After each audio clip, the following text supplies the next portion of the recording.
It's Friday, July 13. This is the news on PBCJ. I'm Simone Absalom. President and CEO of the Sagicor Group, Christopher Zaka, is to head a committee tasked with strategically reviewing Petrojam. Prime Minister Andrew Holness, who established the committee, says Petrojam requires a strategic review of its management and operations, as well as its long-term viability. Prime Minister Holness says he hasn't found any hint of a policy failure in the energy portfolio he stripped from Dr. Andrew Wheatley last week. But he has outlined two areas of weaknesses found at Petrojam: donations and corporate social responsibility, following the report submitted to the Cabinet by the Acting Permanent Secretary in the Ministry of Science, Energy and Technology. He says the guidelines for specific regulations regarding corporate social responsibility must require applicants to disclose any potential conflict of interest. Opposition leader Dr. Peter Phillips, in responding to the Prime Minister's statement on Petrojam, questioned the government's commitment to accountability. The Tourism Workers Pension Scheme has been fast-tracked with the investment from Tourism Enhancement Fund. The funding is the final piece in a four-point human capital development plan to enhance Jamaica's tourism workers. Speaking at a press briefing at Jamaica House on Wednesday, Tourism Minister Edmund Bartlett explained that the defined compensation scheme is designed to cover all workers ages 18 to 59 years in the tourism sector, whether permanent, contract, or self-employed. And I'm determined to rewrite it so that we can begin the process of reviewing and creating a new architecture for the labor market arrangements for the workers of the tourism industry. So those who worry about contract work and say, oh no, it mustn't continue, I agree it mustn't continue, but you have to do what is necessary to make sure it doesn't continue. This includes hotel workers as well as persons employed in related industries such as craft vendors, tour operators, red cap porters, contract carriage operators, and workers at attractions.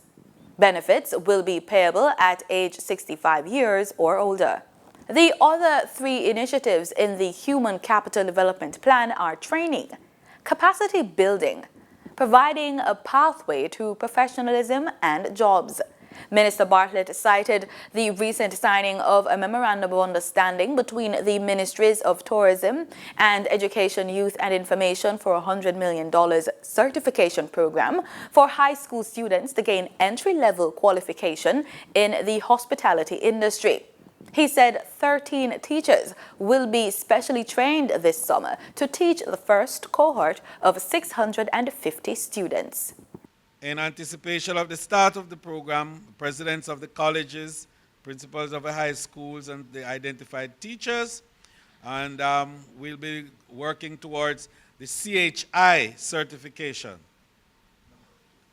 And the CHI is the Certified Hospitality Instructor, absolutely.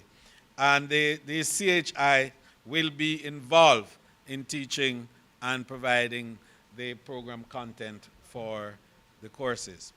Spanish Town Mayor Norman Scott is calling for the government to assist businesses which have suffered fallout due to the state of emergency in St. Catherine North Police Division. Speaking at a meeting of the St. Catherine Municipal Corporation, Mr. Scott said some of the entities are preparing to lay off workers due to a decline in commercial activities because of revised opening hours. Parliament recently extended the state of emergency in St. Catherine North Police Division to October 2. In the meantime, the St. James Municipal Corporation has expressed an interest in meeting with the Police High Command to discuss the possibility of extending opening hours for businesses in the wake of the state of public emergency in that parish. There have been calls for a revision of the opening hours, especially for small business operators who are complaining that they have been affected by the restrictions. Minister of Information, Education and Youth, Rural Reid, says several major infrastructure development contracts valued at $1.69 billion have been approved by Cabinet. Villages of Colbeck Castle Development, Astrom Building Systems Limited has been awarded a contract in the sum of $887,302,988.42 for the infrastructural works under Phase 3 and 4 between the parishes of St. Catherine and Clarendon. Jacksonville Housing Scheme Clarendon, review of drainage component critical. NF Barnes & Company has been awarded a contract in the sum of $141,679,405 to undertake civil infrastructure works for the Jacksonville Housing Scheme in Clarendon. Cabinet took particular note of the need to monitor the construction of adequate drainage system in light of the tendency for flooding in this particular community. The government says a contract valued at $722.5 million was awarded to Surrey Paving and Aggregate Company Limited for the redevelopment of Hampton Wharf Phase 1 in Falmouth, Trelawney. Minister of Education, Youth and Information, Rural Reid, made the disclosure during the post-cabinet press briefing this week at Jamaica House. In regional news, we look to Guyana, where members of parliament representing the opposition People's Progressive Party took a jab at British fraud expert and advisor to the Special Organized Crime Unit, Dr. Sam Sittington, asking him to resign for turning a blind eye to many instances of government corruption. This call was made at an anti-bribery and corruption forum organized for members of the National Assembly on Wednesday that was held in the Parliament chambers. Lynch gang is not helpful. It is not helpful. The intention is clear, patently clear, by calling for Dr. Sittington to resign because I want that statement to be withdrawn. That statement of Sittington resigning should be withdrawn.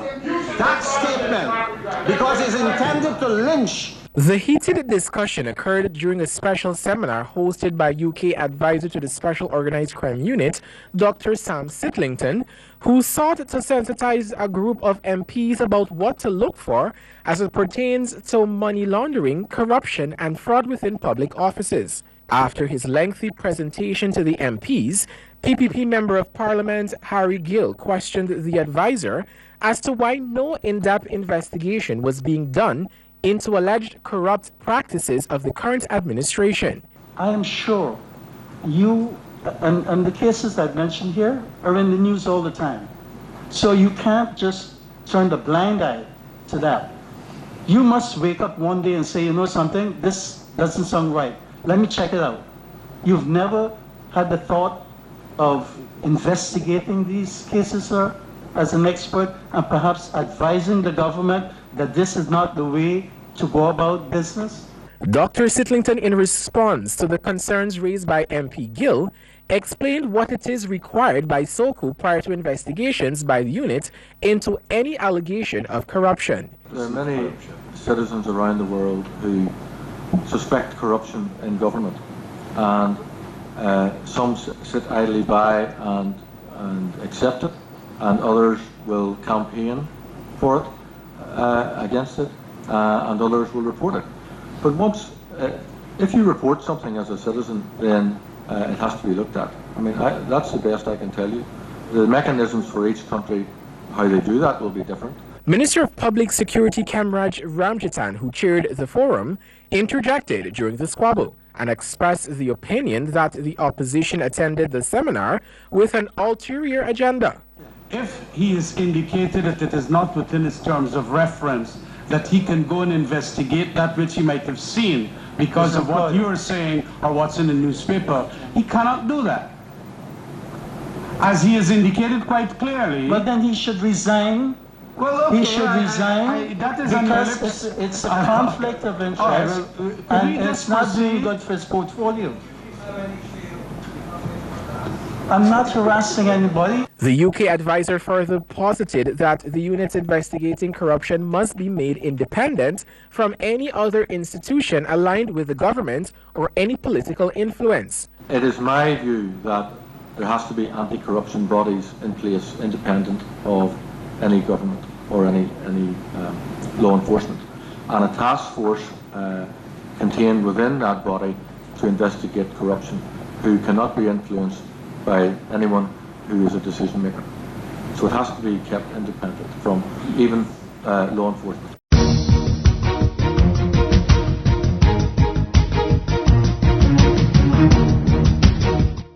In sports, we go to cricket as West Indies batsman Craig Brathwaite hit 110 as the home team amassed 295 for 4 to frustrate Bangladesh on Thursday at the second test underway at Sabina Park. Here are the highlights of the day's play. This was the highlights of the last session. Shimon Hetmeyer set about the bowling. Brathwaite was misstumped. This was when he was on 82. Didn't touch anything, so should have been taken by the keeper, but it was the Hetmeyer show. He got somewhat of a chance here. At 29, would have been a tremendous catch. Craig Brathwaite just continued on. Hetmeyer was going after everything that was loose. This was a close call. He decided not to go for the review. Should have. Took the pad first. And he was pretty much in front. He may have gone over the top, but would have been worth a review. He was on 98 at that point. And Hetmeyer was making the spinners, giving them a headache. And this was Brathwaite 100, his 8th in Test cricket. Played well for it, and 50 coming up for Shimron Hetmeyer, who the bowlers never seem to really have an answer to. Brathwaite chancing his arm, and eventually caught at a straightish short mid-on, trying to hit one over the top. Went pretty hard. But Hetmeyer was unfazed, joined by Ruston Chase, who's struggling for form.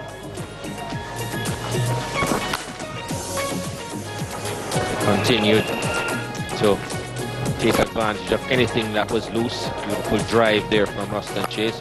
Hetmeyer straight down the ground, just bubbling with confidence. Needs to put on a partnership of 49 in 52 deliveries. In athletics, Jamaica's Brianna Williams stormed to gold in the 100 meters as Jamaica continues its domination of the IAAF Under-20 Championship. It's a clean start and a good start from Williams, the 16-year-old ahead of Terry at the moment. Awoa trying to keep up, but here comes Terry. Championship record holder is going to have to push because Williams is holding her off. Williams has taken it in 11.15. It's a surprise victory.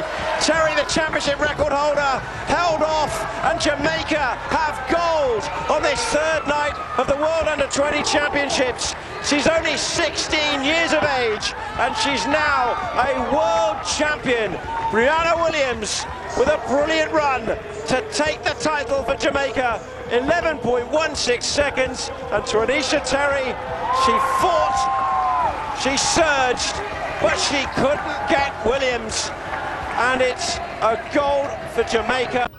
And that's the news. Thanks so much for making it PBCJ. I'm Simone Absalom. Have a wonderful weekend.